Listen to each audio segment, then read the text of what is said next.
Assalamualaikum warahmatullahi wabarakatuh. Kami dari kumpulan 4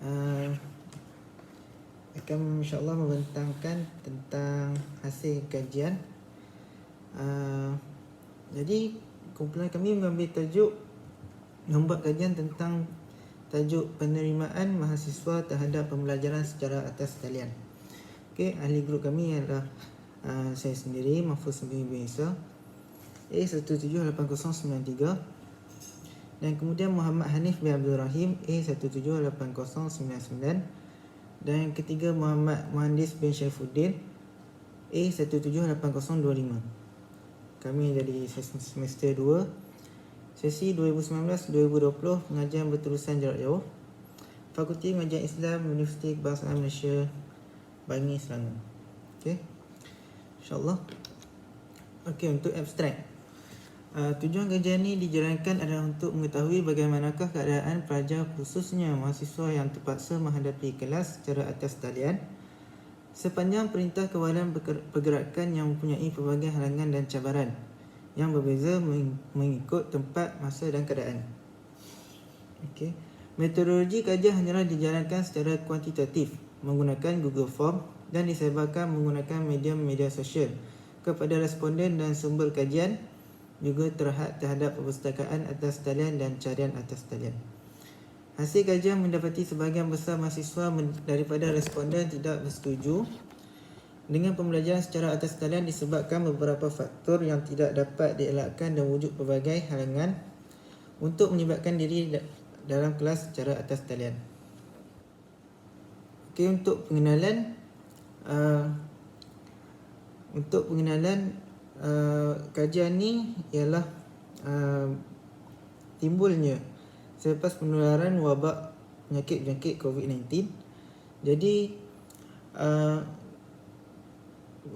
wabak penyakit ni boleh mengancam nyawa, dan kemudiannya kerajaan mengambil tindakan secara drastik untuk mengadakan Perintah Kawalan Pergerakan, iaitu mengahadkan sebarang perhimpunan dan tiada apa-apa sebarang aktiviti yang dijalankan di luar kawasan disebabkan takut merebaknya penyakit berjangkit COVID-19. Dan kemudian apabila PKP atau Perintah Kawalan Pergerakan dilaksanakan, maka semua kelas, semua universiti telah membatalkan kelas secara bersemuka, dan begitulah terjadinya kelas secara atas talian adalah inisiatif yang diambil oleh pihak universiti, pihak institusi pendidikan untuk menjalankan kelas walaupun tidak boleh dilakukan secara bersemuka, tetapi akan dilakukan secara atas talian, iaitu masing-masing berada di rumah masing-masing dan hanyalah perlu berinteraksi secara atas talian. Ini saya akan terangkan tentang kajian literatur. Kajian kami adalah bagaimana mahasiswa menjalani kelas di atas talian ketika mana Perintah Kawalan Pergerakan. Jadi kajian yang kami buat menurut Arif dan Golan 1998 yang menyatakan bahawa dalam perbincangan secara elektronik kebanyakan pelajar terlibat secara pasif dan hanya sedikit sahaja yang mengemukakan soalan. Ia juga mencadangkan perbincangan secara elektronik boleh mewujudkan pengalaman pelajaran sekiranya ia dirancang dengan baik, berfokus dan mempunyai panduan sepanjang proses pembelajaran. Selain itu, terdapat juga kajian di New Jersey Institute of Technology terhadap 116 pelajar oleh Wu dan Hills 2003 mendapati secara keseluruhannya perbincangan atas talian memberi manfaat kepada para pelajar, dalam kemahiran belajar dan meningkatkan kualiti pembelajaran pelajar. Manakala menurut Peter 2001 mengatakan kepuasan pelajar terhadap pembelajaran atas talian adalah kerana ianya mudah diakses, fleksibel dan interaksi antara guru dan pelajar. Manakala ada pula Davis Fred D 1989 mengatakan kesenangan penggunaan bagi suatu sistem itu mampu menggalakkan seseorang menggunakannya. Oleh itu, sistem sedia ada perlu ditingkatkan bagi memastikan masalah server dapat diatasi. Bukan itu saja, kajian yang dilakukan di Australia dan New Zealand oleh Johnston 2000, Alexander dan McDougall 2001 mendapati bahawa pembelajaran atas talian sangat sesuai dilaksanakan, terutama bagi subjek fizik sebagai penanda aras. Selain itu, melalui keratan akhbar juga menembual Prof. Maria Mahizir Hamzah bertarikh 19 April 2020 menyatakan kaedah ini juga ada juga beberapa kekangan, lebih lagi murid di kampung dan pendalaman. Juga hasil kajian mendapati 36.9% murid di seluruh negara tidak mempunyai sebarang peranti elektronik. Selain itu, kelajuan internet juga antara isu utama yang dihadapi murid ketika proses PDPC di rumah selepas PKP dikuatkuasakan sejak 18 Mac 2020. Hal ini membuatkan objektif pembelajaran hanya dapat dicapai oleh golongan tertentu. Tentang metodologi kajian, kajian kami menggunakan pendekatan kuantitatif untuk melihat sejauh manakah pandangan mahasiswa dalam menghadapi kelas online ketika mana tempoh perintah kawalan pergerakan. Jadi data dan maklumat yang dikumpul adalah melalui soal selidik yang diedarkan dengan menggunakan medium atas talian iaitu Google Form. Soalan-soalan yang ditanya adalah berkaitan bagaimana para pelajar ataupun mahasiswa menghadapi kelas atas talian ketika mana perintah kawalan pergerakan. Jadi responden kami adalah seramai 117 orang dan kami bagi mengumpul data proses pengedaran kami mengedarkan melalui medium aplikasi WhatsApp, Facebook, Telegram dan sebagainya supaya kami dapat mengumpulkan maklumat dengan lebih banyak. Jadi kemudian data yang dikumpulkan adalah terdiri daripada maklum balas responden terhadap soal kaji kredit yang kami edarkan menerusi medium Google Form. Data yang diperoleh akan dianalisis secara automatik oleh medium tersebut.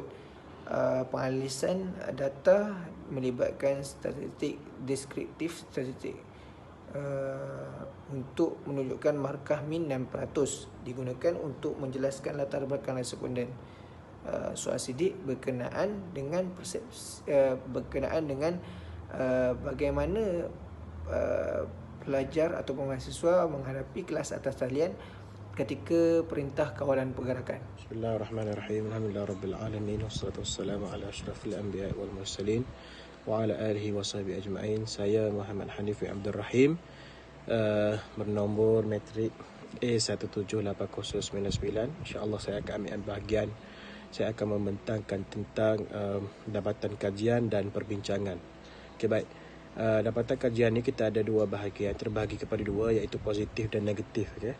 Yang positif adalah termasuk dalam 17 SDG itu adalah pendidikan yang berkualiti. Okey, lepas tu separuh jumlah responden selesa dan ingin diteruskan kelas secara atas talian dalam masa pandemik COVID-19 lah. Dan setengah dapat memberi tumpuan dan memahami pelajaran, dan sebahagian besar pendapat jadual kelas itu sesuai yang disusun lah. Jadi negatif tu termasuk 17 SDG itu adalah kesihatan dan kesejahteraan. Kebanyakan pelajar mengalami keadaan yang tak sesuai untuk kelas secara atas talian. Separuh besar pelajar kurang terdapat kemudahan yang canggih seperti pautan wifi dan lain-lain. Dan sebilangan besar pelajar berpendapat bahawa pembelajaran yang tidak kondusif ketika kelas dijalankan. Dan perbincangan yang kami dapat adalah liputan di kawasan luar bandar yang kurang memberasakan dan menyebabkan line internet agak perlahan dan mengganggu proses pembelajaran bagi pelajar yang rumahnya bukan di bandar. Dan ramai antara pelajar yang terlepas pandang akan arahan yang dikeluarkan oleh pihak pengajar yang menyebabkan banyak benda pelajar terlepas dan tidak faham.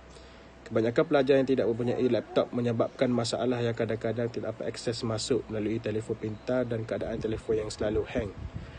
Okey, keadaan pelajar yang tak fokus yang menyebabkan gangguan ketika proses pembelajaran dan menyebabkan pelajar kurang faham apa yang diajar oleh guru ketika pembelajaran atas talian.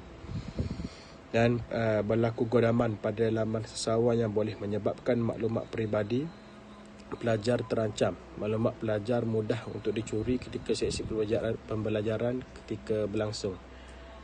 ketika pembelajaran atas talian berlangsung.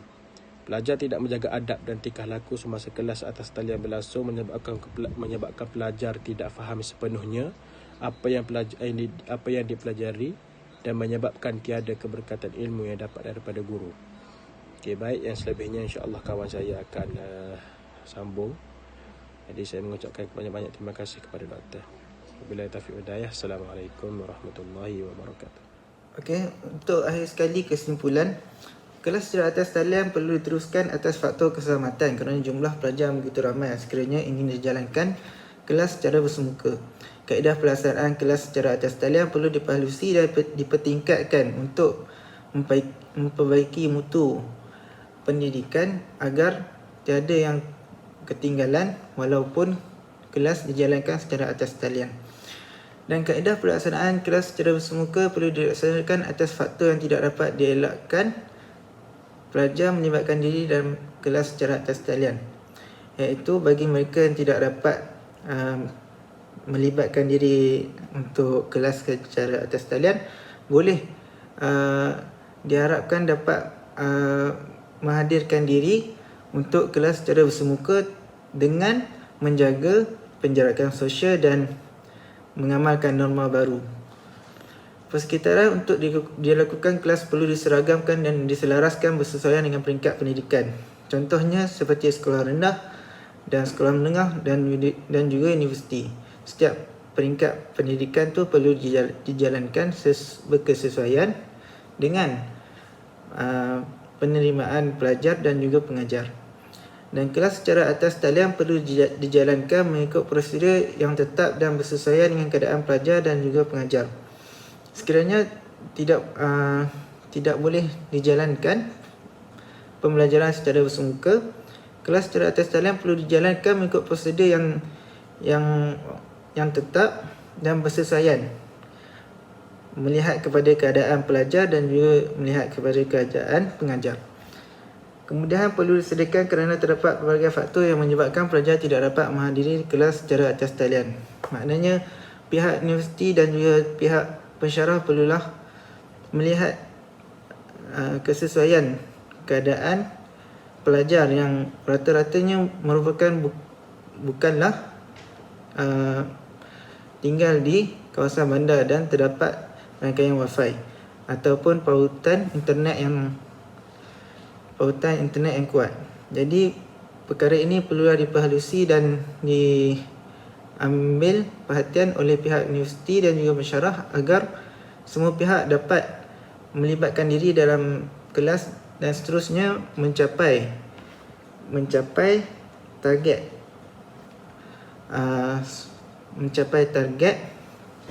kelas di universiti dijalankan, iaitu menghabiskan semester yang sedang dilalui. Sekian saja pembentangan daripada kami kumpulan 4 untuk kajian penerimaan mahasiswa terhadap pembelajaran secara atas talian, dan terima kasih kepada Dr. Nosyarani atas tunjuk ajar yang diberikan kepada kami sepanjang semester kedua berlangsung, dan didoakan semoga doktor terus kekal sihat walafiat dan sejahtera bersama yang tersayang. Assalamualaikum warahmatullahi wabarakatuh.